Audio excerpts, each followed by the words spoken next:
Alright, the video's finally done. Oh hey, a YouTube notification. What's it this time? I hope it's a Markiplier video.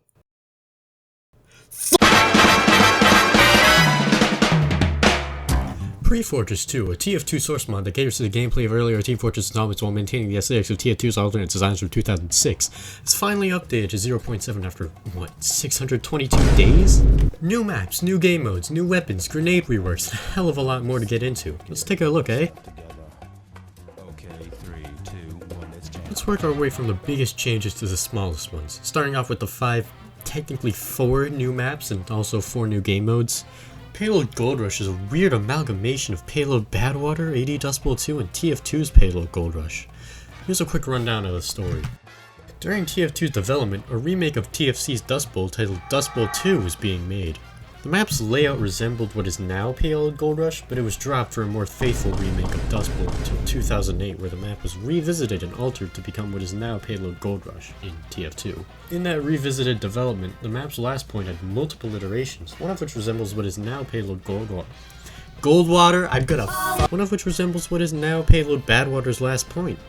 AD Dust Bowl 2 was made for PF2 by former PF2 developer Hariachai back in 2020, but 0.7 was replaced with PL Gold Rush, which changed the style of the map back to TF2's Gold Rush, but still included the Badwater Bassin final point. And the map itself is exactly what it says, PL Gold Rush. Of course, it does feature Badwater Bassin's final point, and with a shiny brand new payload cart based off the early payload cart concept art. My only issue with the map, besides all the cheap spots you can hide in, stems from the first spawn. It's still pretty annoying to leave because of all the spam you get hit with, like in TF2, but other than that, the map is still pretty good in my book.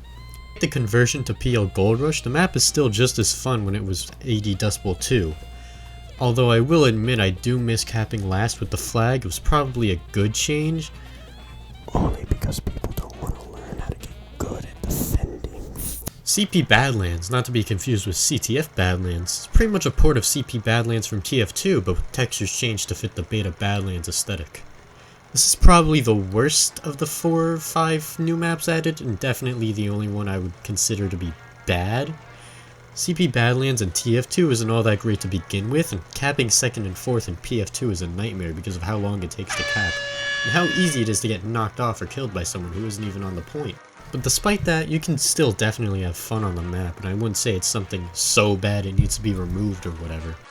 KOTH Crossover is the first and only completely original-ish map in the update. Crossover is quote-unquote based off of the TFC CTF map by the same title, but the only thing that the two maps share is, a bridge. And I'm pretty sure the only reason the map is actually called KOTH Crossover is so they could justify adding a non-beta related map to the game. Which is pretty weird because it's actually the best map in the update. The layout of the map barely resembles Crossover from TFC, other than the front of each spawn and the bridge, but only like a little bit. Like there's a bridge, but there are no sewers and the water is about 4 inches deep.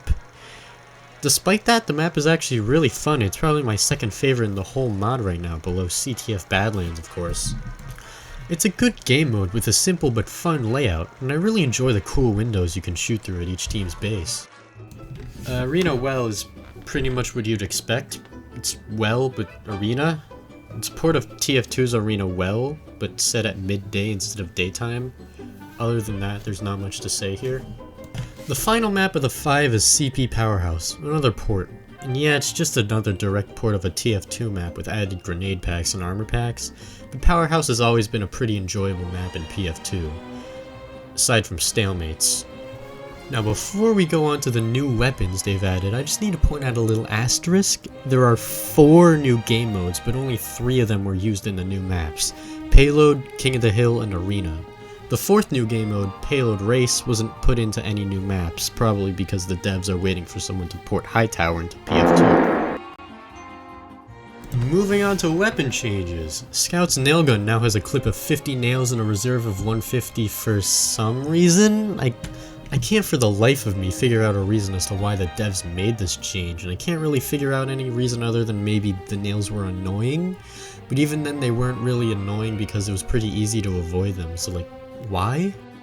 Pyro's incendiary rocket now has a charge feature. Holding right click will increase the charge similar to Demoman's pipe bomb launcher. The bigger the charge, the further the rocket. The bigger the charge, the further a rocket will go, and the bigger the charge, the further the rocket will go, and more damage it will do.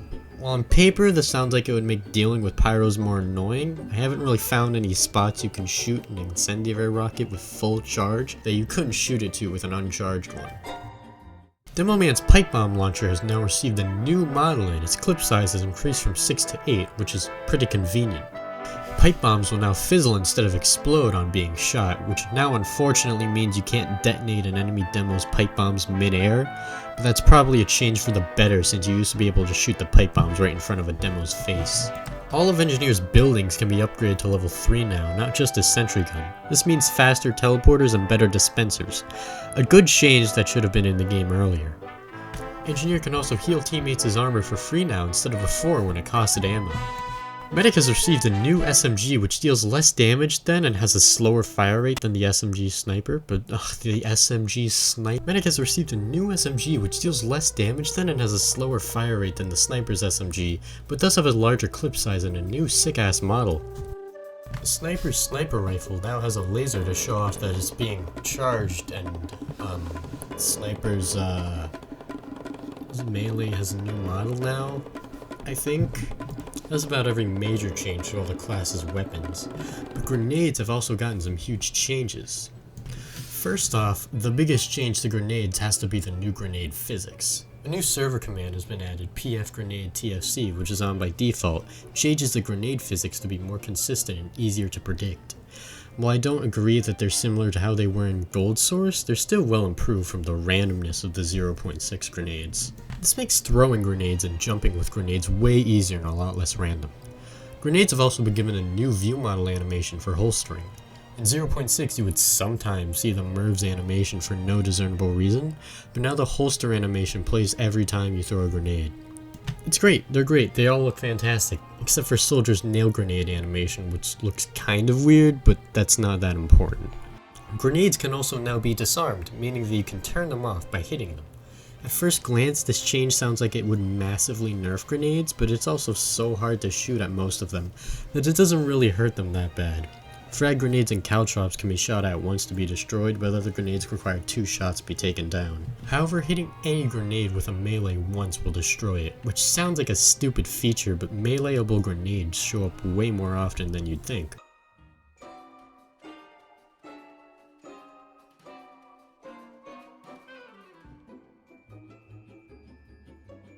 And now, the moment you've all been waiting for.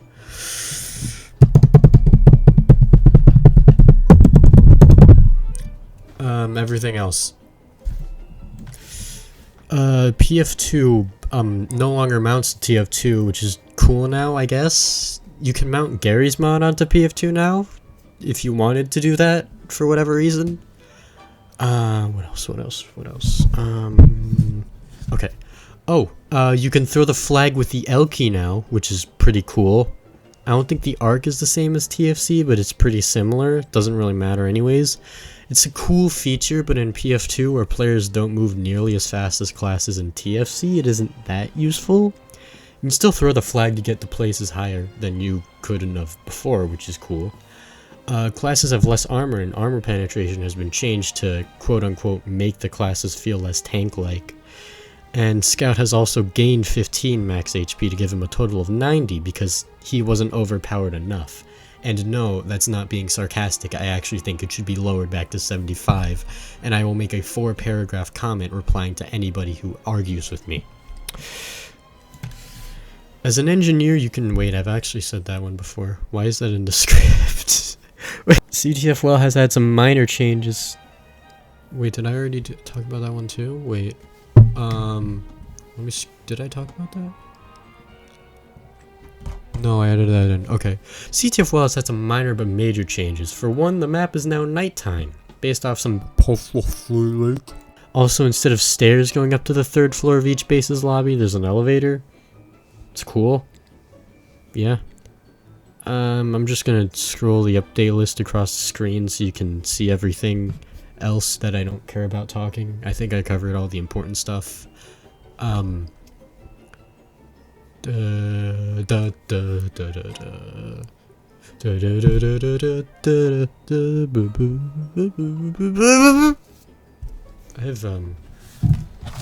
I have some food here, actually.